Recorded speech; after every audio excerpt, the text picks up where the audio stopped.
The Galaxy S25 Edge is Samsung's thinnest flagship ever, and there's no denying it's one of the most impressive pieces of mobile hardware released in recent memory. At just 5.8mm thick, it's a marvel of engineering, it's lightweight, stylish, packed with cutting-edge tech, and it signals something very clear.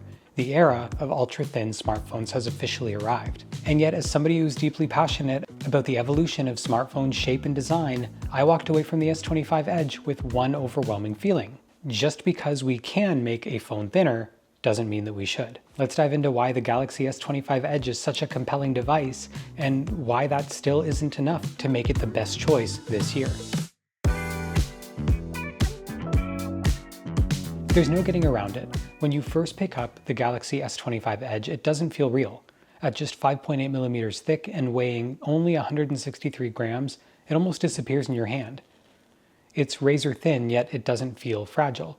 The frame is now titanium, paired with Gorilla Glass Ceramic 2, gives it a solid, premium feel that reassures you that this isn't just a gimmick.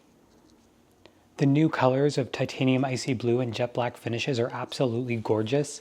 This is Samsung at its most refined, bringing luxury design to mass-market smartphones, and innovating in, more places than just foldables. But here's the question I kept asking myself.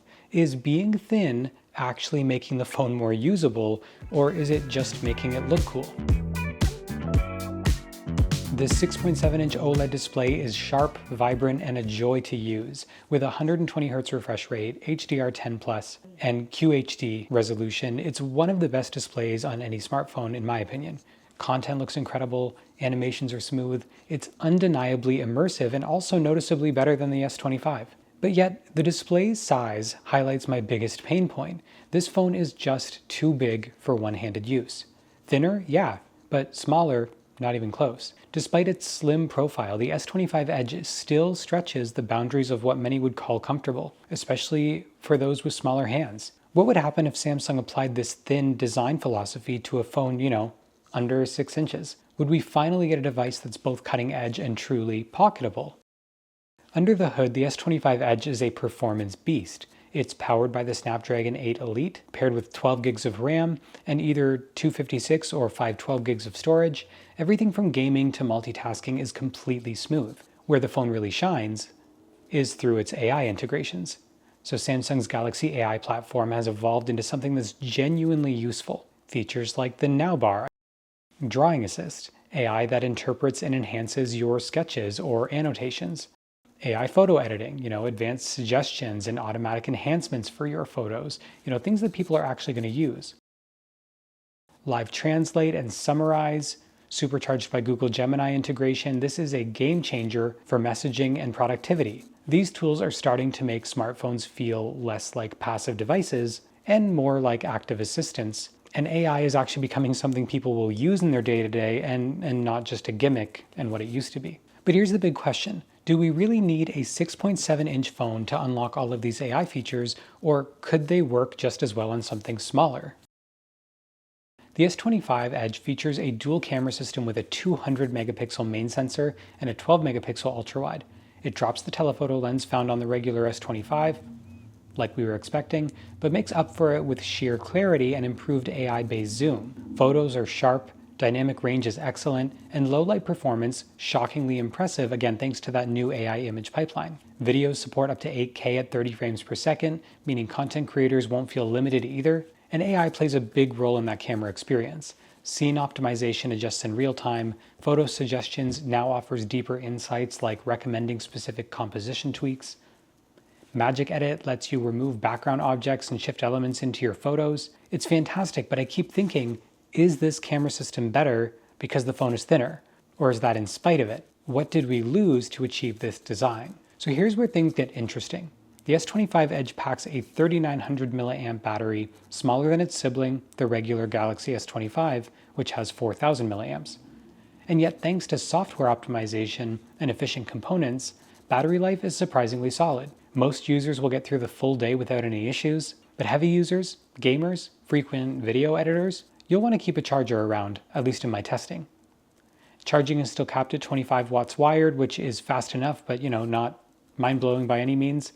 Wireless charging and reverse charging are still both supported, though of course heat dissipation in such a thin chassis can be a concern during extended sessions, so we'll watch and test for that in a longer term review. And again, I ask, was sacrificing battery life really worth gaining 1.5 millimeters of slimness? Samsung isn't alone in this pursuit of making the thinnest modern smartphone possible. Apple is expected to launch their iPhone Air later this year, which rumors suggest will also focus on ultra-thin industrial design. Manufacturers like Xiaomi and Oppo have also teased concepts under 6 millimeters thin. So clearly there is this push from the industry to make phones that feel more futuristic, more like sci-fi devices. And there's a lot to be excited about here. These advancements in thermal engineering, component stacking, material science, they're all real breakthroughs and they can't be denied. But we need to ask ourselves again, is this the innovation that we were really asking for?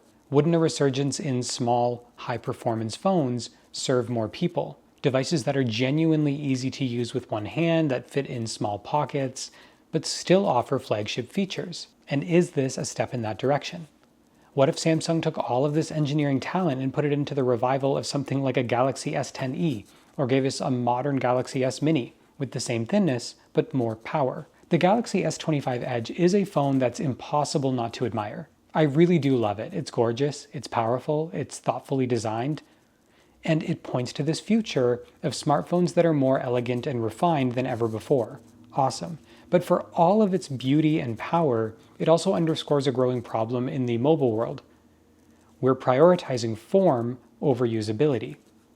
Yes, the Edge is thinner, but it's not more portable. It's not easier to use one-handed. And while it's cool to show off how slim your phone is, it's not necessarily better to live with day to day. So here's my challenge to Samsung and to the entire industry.